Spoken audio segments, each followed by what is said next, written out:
You ever notice how corporate people love that word, resilient? They toss it around like confetti at every meeting. You're so resilient, as if being able to work through heartbreak, loss, and exhaustion is some badge of honor. I was standing in the hallway of the county building, still wearing the same black coat I'd slept in the night before. My eyes were dry, not because I didn't want to cry, but because there was nothing left to release. I'd just signed the papers that said my husband was no longer a person, but a record, and my phone buzzed. A calendar invite. HR meeting. Mandatory. No subject, no reason. By the time I walked into that glass office, the fluorescent lights overhead felt like interrogation lamps. My manager, let's just say he was the kind of guy who uses words like synergy and tough love in the same sentence, smiled too wide. Told me I was a rock, a symbol of strength. Then slid a piece of paper across the table. Termination effective immediately. I blinked once. He leaned in and said it like it was a compliment. You've been incredibly resilient through everything. And that was the moment I knew. They never cared if I broke. They just cared if I broke on company time. There's something unnatural about grief on a schedule. People say take your time, but what they mean is take a few days. Just not too many. I buried the man I'd shared my life with on a Thursday. On Friday, I was already responding to budget questions from my phone. Because when your title has the word senior in it, silence is suspicious. Absence is weakness. So I kept logging in. From the hospital. From the hospice. Even from the funeral home's parking lot, one hand on my laptop, the other holding his obituary draft. Not because anyone asked me to, but because no one would have stopped me. They needed the numbers, and I knew where every cent lived. You'd think, maybe, someone would call, ask how I was holding up. What I got instead was an automated email. Thinking of you during this difficult time, the wellness team. Below that, a link to a meditation app and a 10% discount code for yoga mats. I stared at it for a long time, longer than I should have, because I realized this wasn't an oversight. It was policy, and policy doesn't cry at funerals. It showed up on my calendar like any other meeting. No subject, no agenda, just mandatory conference room 3A. That room always made me feel small, too much glass, too much light. The kind of space designed to make you question yourself before a word is spoken. I walked in still wearing my funeral flats. No makeup, no emotion. I didn't have the energy for either. He was already there. My manager. You know the type. Smiles like a politician. Delivers bad news like it's a TED Talk. He didn't look me in the eye, just cleared his throat and read from a folder. Due to shifting priorities and end-of-quarter budget alignment. I didn't hear the rest, because I already knew. The language was always the same. Polished, padded, pretending to be objective. They said it wasn't personal, that it wasn't about performance, that the company still valued everything I'd built. Then they slid the paperwork across the table like it was a favor. Termination package, NDA, severance that wouldn't even cover the hospital bills. And the worst part? The timestamp. If I'd made it 6 more business days, my retirement stock package would have vested. Years of loyalty, erased by a calendar line. I didn't say a word, didn't cry, didn't beg. I just stared through the glass walls and wondered how many others had walked out of that same room, carrying the same silence in their chest. 6 days. That's what stood between me and the only financial safety net I had left. 6 working days. not even a full week. If I'd made it to the following Friday, my deferred stock units would have vested. $250,000, locked in over a decade of sacrifice, late nights, holiday weekends, skipped vacations, all gone with the stroke of a pen. I wasn't just terminated, I was timed out. They didn't say it out loud, of course. They didn't have to. The strategy was too clean to be random. I'd built the very system that calculated payout schedules. I knew the loopholes because I wrote them, but I never thought they'd be used against me. And while they shook my hand and thanked me for my exceptional service, I still had the hospital band in my purse. Still smelled faintly of antiseptic. Still hadn't unpacked the black dress from the service. No one asked how I'd get by. No one cared if I could. They assumed I had savings, insurance, a plan. But here's the thing about plans. You don't usually make them for the day after you lose everything. I didn't scream, didn't call a lawyer, didn't post some angry rant on LinkedIn. I just went home. The apartment was too quiet. His coffee mug was still in the sink, his slippers still by the bed. Grief doesn't come in waves like they say. It comes in details. I made a cup of tea and watched it steep, the bag floating like something that didn't know it was sinking yet. Phone buzzed once, then again, colleagues sending the usual. I just heard, "I'm shocked. Let me know if you need anything." But nobody actually means that. They mean, "Please don't make this awkward." So I put the phone on silent, closed the curtains, sat in the same chair where I used to read aloud to him when his speech started to go, and I just stared at the wall. Not broken, not angry, not yet. Just still. Because I learned something in that moment.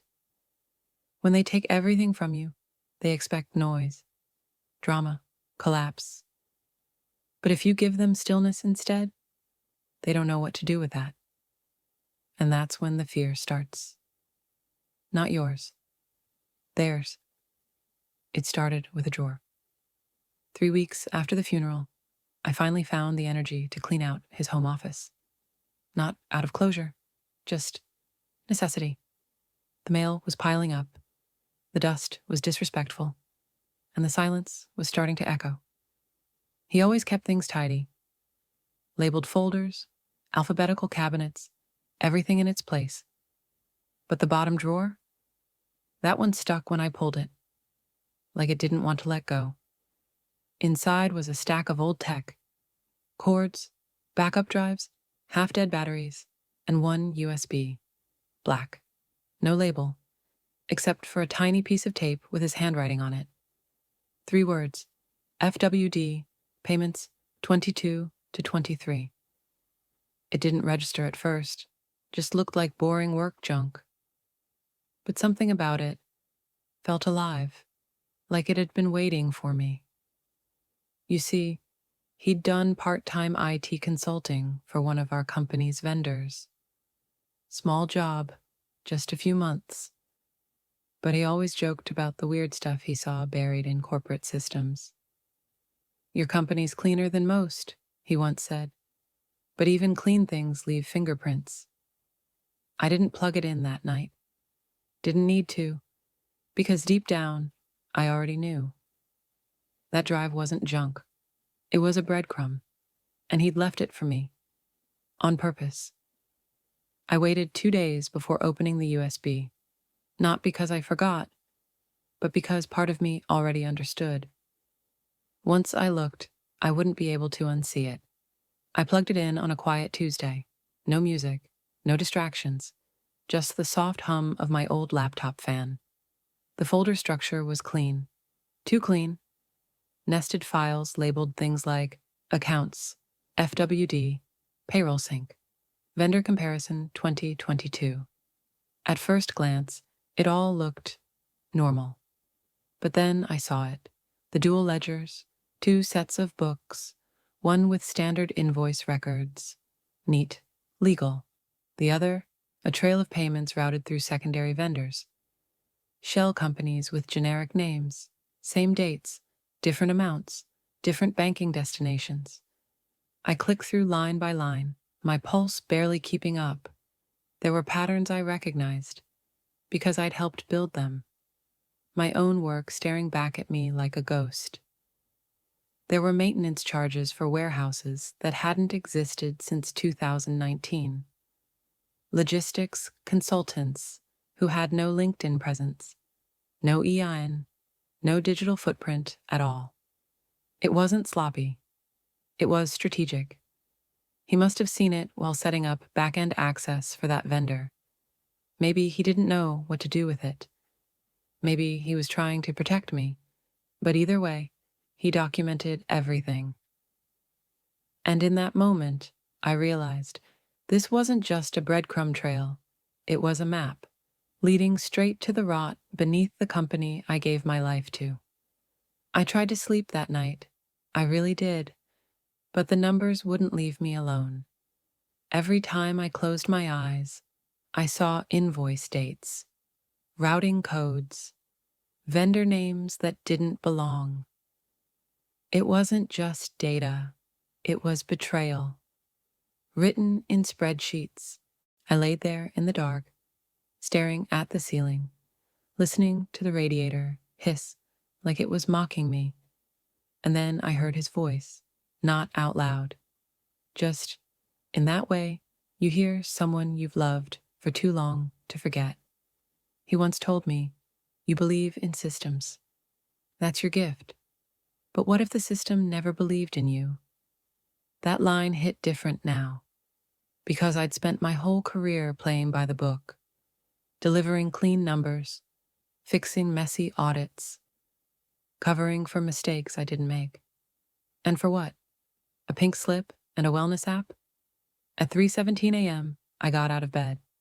Not for tea, not for a walk. For proof.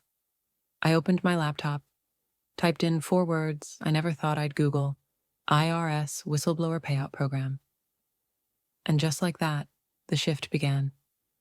Not loud, not angry, just quiet curiosity. The kind that always comes right before a storm. I didn't tell anyone. Not my sister. Not the neighbor who brought soup. Not the friend from work who still texted now and then. This part of the journey wasn't for sympathy. It was for clarity. I started with a blank folder on my desktop. Named it something no one would think twice about: Q4 reconciliation, personal use. Then I went back into the drive, cross-referenced vendor logs with payment requests, pulled archived expense reports from old emails I wasn't supposed to have, used backup passwords I'd created years ago for emergencies. It was like assembling a body, bone by bone, pattern by pattern, until the shape became too real to deny. There were payments split across different quarters to avoid internal audits. Shell corporations listed at the same physical address as corporate partners. Doctored invoices with subtle misspellings. And internal memos with my name on the approval line for things I never even saw. They hadn't just cut me loose.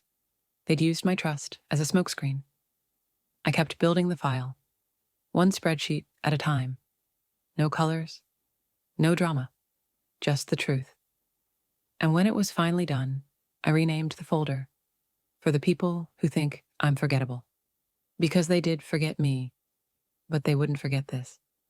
The upload screen was plain, no ceremony, no countdown, just a white box, a button that said, "Submit documentation," and a small note at the bottom: "Anonymous submissions accepted, verified evidence required." It was 2:46 a.m. The apartment was dark except for the soft blue glow of the monitor. Somewhere outside, a dog barked once, then silence again. Even the city felt like it was holding its breath. I dragged the folder across the screen, the one with every document, every discrepancy, every transaction trail. Attached it. Double-checked the file names. Triple-checked the timeline. This wasn't revenge. It wasn't rage. It was precision. They thought I'd walk away with nothing. But they forgot who built the numbers they now use to hide. And in that moment, I wasn't just the grieving widow. I was the auditor they never saw coming. I hovered over the button for a few seconds, not because I was unsure, but because I wanted to remember the silence right before the storm. Then I clicked it, watched the status bar fill. Upload complete. I closed the laptop, deleted the local folder, unplugged the USB, set it on the kitchen counter like a used match. Then I walked to the window, opened it just a little, and breathed. For the first time in weeks, the air didn't feel like it was suffocating me. For a while, nothing happened. No phone calls, no news articles, no one knocking on my door with a briefcase and a badge. It was just quiet. I took freelance work, small finance gigs for nonprofits, startups, anyone who paid on time and asked no questions. Did my taxes, walked the dog I didn't have by borrowing the neighbor's, tried to become ordinary again. But every time I passed a newsstand or opened my inbox, some part of me waited. Then, on a random Thursday morning, while making oatmeal, a headline caught my eye. Logi North CFO under federal review. At first, I thought it was spam. One of those fake finance blogs that runs conspiracy theories and clickbait. But this was real, mainstream, verified. The article didn't say much, just hinted that there were questions around third-party payments, tax inconsistencies, and vendor billing anomalies. But I didn't need details. I already knew the script. Hell, I'd written the footnotes. I sat down at the kitchen table with my spoon still in midair, and all I could think was, it started. No fireworks, no arrests, just a ripple in the surface tension, the kind that tells you something deep beneath has begun to move. It landed in my inbox at 6:42 p.m. No subject line, just a name I hadn't seen in years. She was an intern once, barely out of college. I used to sneak her snacks during late-night audits, remind her that asking too many questions was actually a strength. She left the company before things got ugly, before I disappeared from the org chart like a clerical error. Her message was short. Hey, I don't know if this is connected to you, but they're saying someone blew the whistle. Whoever it was, thank you. That's it. No dramatic reveal, no press release. Just 6 words. And somehow it meant more than anything I'd heard in months. Because in that moment, I realized someone noticed, someone remembered. They could erase me from directories, scrub my name from handbooks and decks, but they couldn't erase impact. I didn't reply, didn't need to. I just stared at the screen for a long while, then whispered into the empty room, "You're welcome." It unraveled faster than anyone expected. One week, it was just whispers in finance blogs. The next, it hit the major networks. By the end of the month, it was a front-page feature in the Wall Street Journal. The headlines were brutal.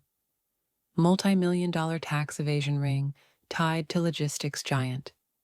Fake vendors, real profits, internal whistleblower sparks federal inquiry. Executives scrambled to save face.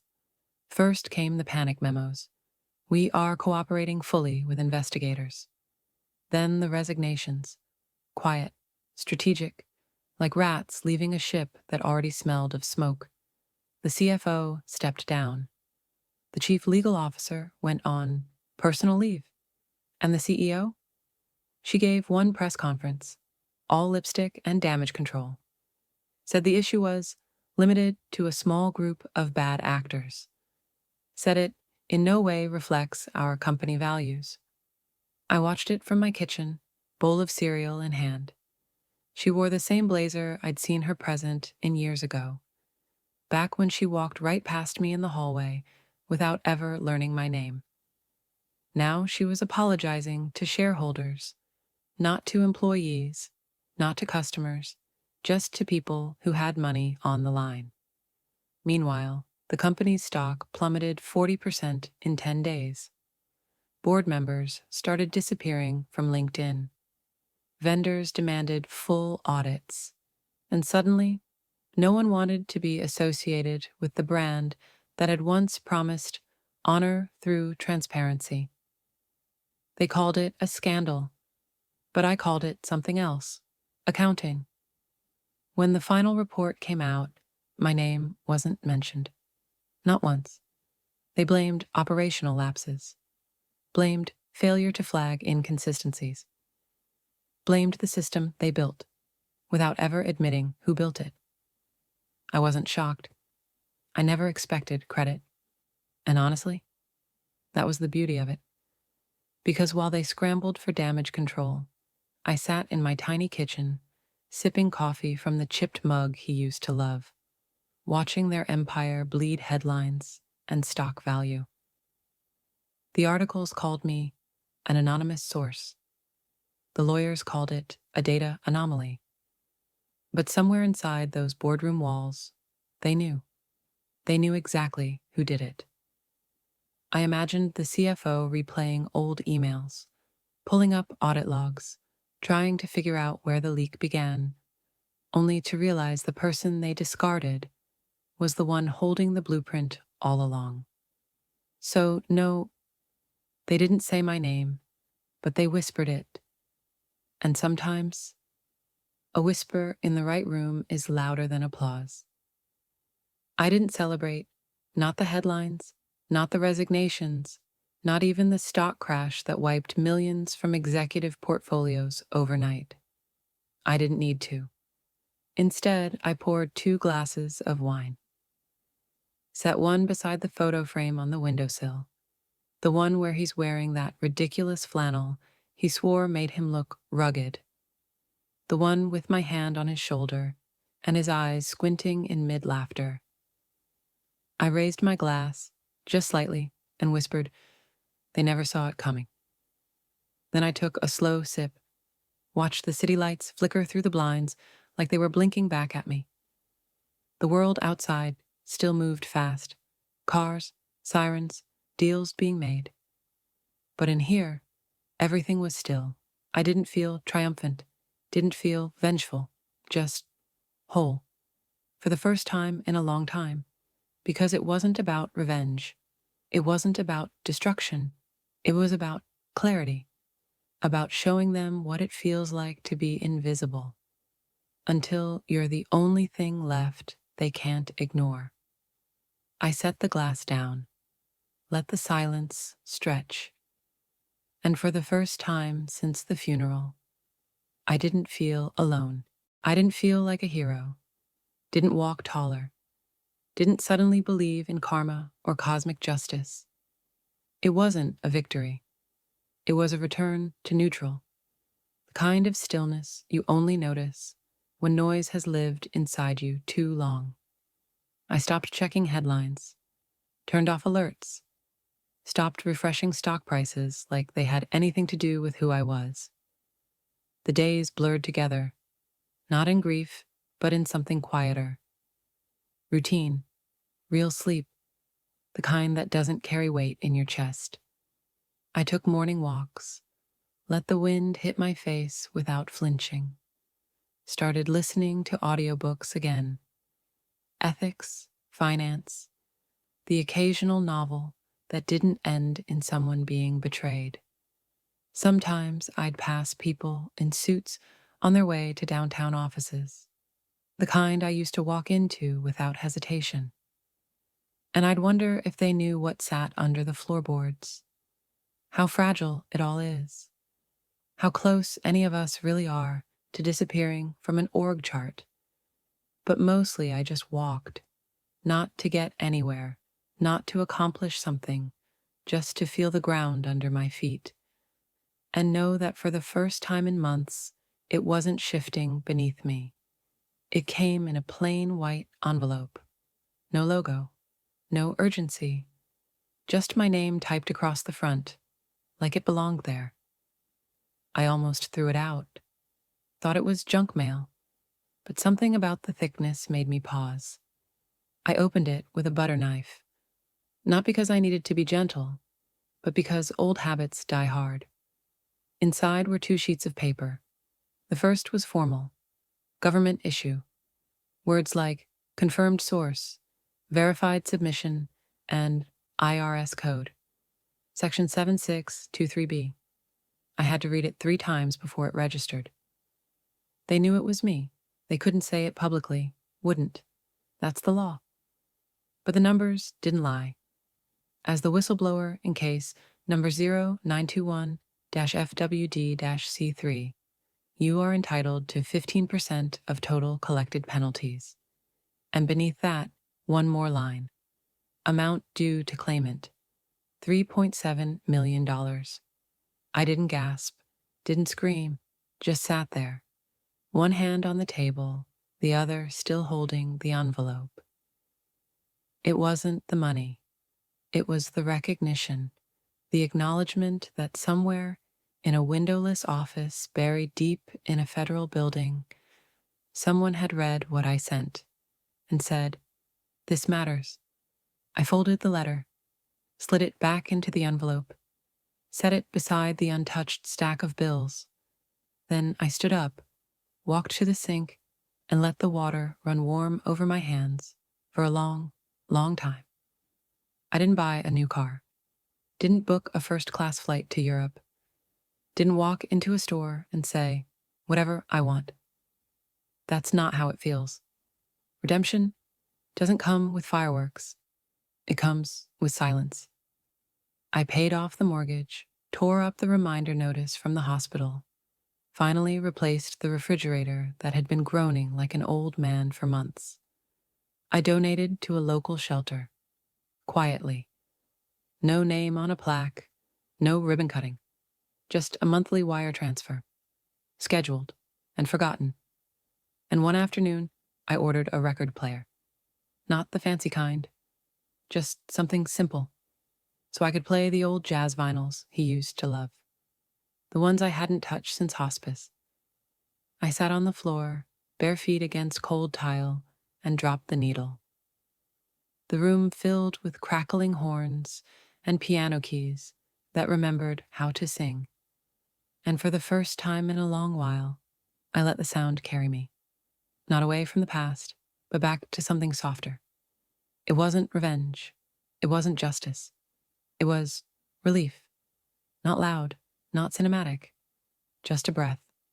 Uninterrupted, unapologetic, and deeply, deeply mine. She called out of nowhere. An old colleague, the kind of person who never forgot birthdays, even when the world around her forgot you existed. Her voice was the same, warm, slightly raspy, like she always had something on her mind and wasn't afraid to say it. "I've been thinking about you," she said. And then, after a pause, "They still pretend you were never there." I didn't ask who she meant. Didn't need to. We both knew which halls, which people, which emails that no longer bore my name. "They scrubbed everything," she said. "Every file, every record. But funny thing is, your system still runs the numbers." I laughed. Low, steady, not bitter, not surprised. "That's the point," I said, "because when they erase you, they think they've won. But they forget one thing. Ghosts don't need door passes. They live in the walls." Before she hung up, she said one more thing. "I hope they never sleep soundly again." I didn't answer, but I raised my glass toward the sky, as if to toast a truth we both understood. They fear what they can't name, and I made sure they'd never forget the silence. I stopped explaining myself, stopped needing to prove I was right, stopped replaying conversations in my head, wishing I'd said something sharper, louder, final. I didn't need closure, I already had clarity. Some afternoons, I'd sit by the lake, no headphones, no notifications, just wind brushing past my cheek like it remembered who I was. Birds tracing slow arcs across gray water. Still, quiet, and yet somehow louder than any boardroom ever was. I used to think power was in the speaking, in the confrontation, in the dramatic walkouts and courtroom confessions. But I was wrong. Power is in the pause, in the not responding, in letting the world assume you've disappeared, while you calmly, quietly, change everything. They thought they'd buried me under silence, but I learned to live in it, to move through it, to make it mine. And now, when I walk, I don't look back, not because I'm running, but because there's nothing left to chase.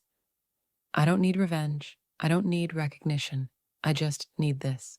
A life that no longer feels like survival, and a silence that finally belongs to me. People always expect the big story to come with fire, anger, fury, screaming matches in glass offices and slammed doors that echo down sterile hallways. But the truth? It was just math. It was email headers and timestamps, payment ledgers with decimals out of place, vendor addresses that matched storage units in Indiana, password logs that told a story no one else bothered to read. No flame, no fury, just formulas. The same tools they used to build the empire.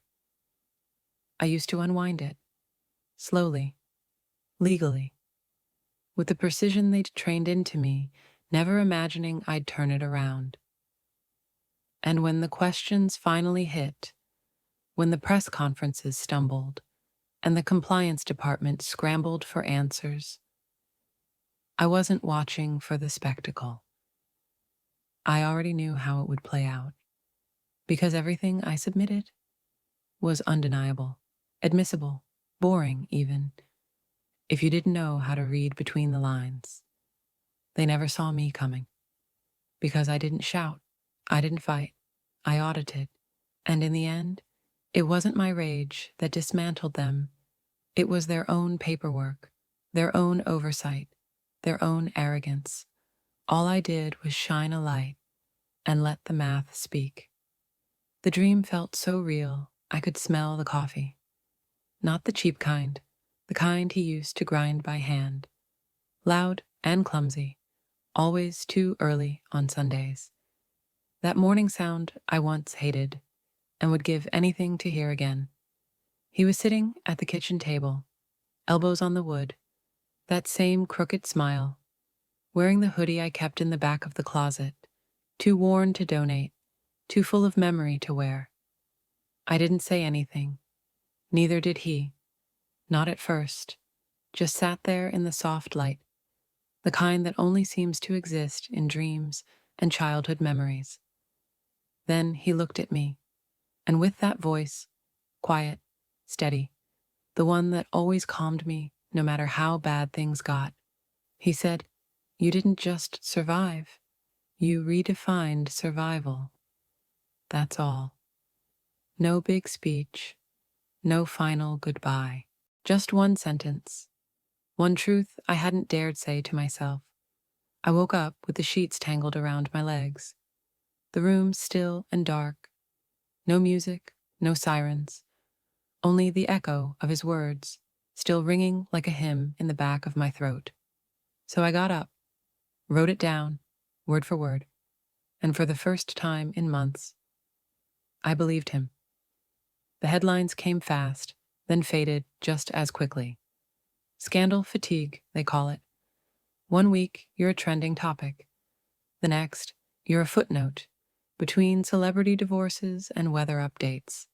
The final reports painted it as a rogue internal issue, a compliance failure, a case study in oversight.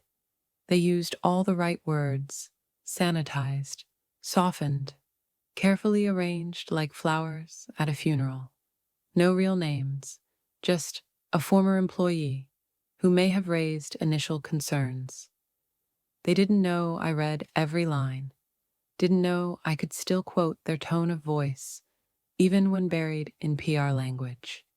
I didn't correct them, didn't call a journalist, didn't leak the original emails or drop a book deal in their laps. I let them tell their own version, the version that made them feel less exposed, less guilty, less afraid, because that's what power does. It rewrites the truth to make itself look like the victim. But here's the thing. I never needed the world to know what I did. I just needed them to feel it.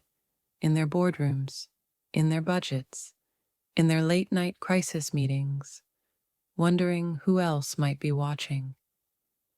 Let them frame it however they want. Because the truth, I wasn't the one who needed to be remembered. They were the ones who needed to be reminded.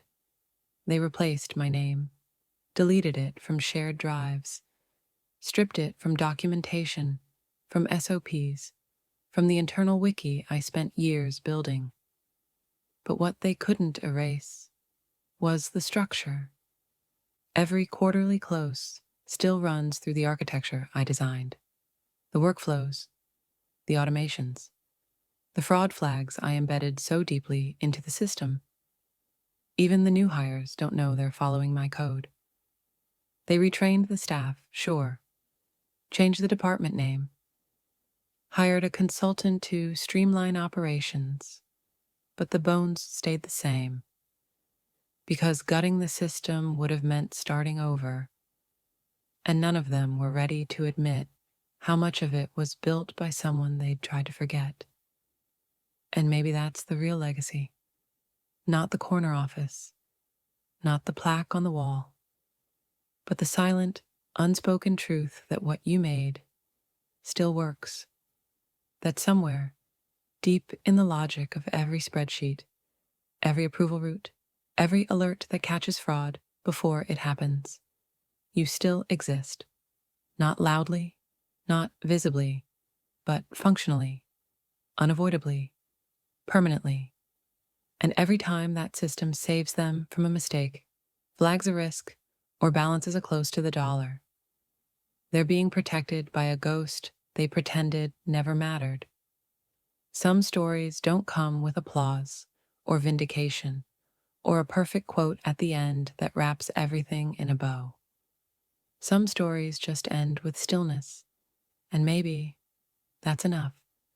Because in a world that rewards volume, where people measure worth in headlines and hashtags, sometimes the most powerful thing you can do is say nothing and let the truth do the talking. They thought silence meant surrender.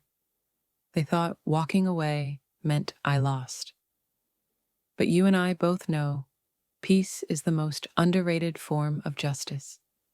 So if you've ever been overlooked, ever been erased, ever felt like the quiet one in a room full of noise, drop a comment. Let someone else know they're not alone. Because not all justice is public. Not all strength needs to shout. And not every storm comes with thunder. Sometimes the sharpest blade is soft. The cleanest strike is invisible. And the loudest story is the one you never saw coming. So if this spoke to something in you, if you've ever fought your battles in silence, hit like. Share it with someone who needs to hear it. And don't forget to subscribe. Because here, we don't just tell stories. We remember the ones they tried to forget.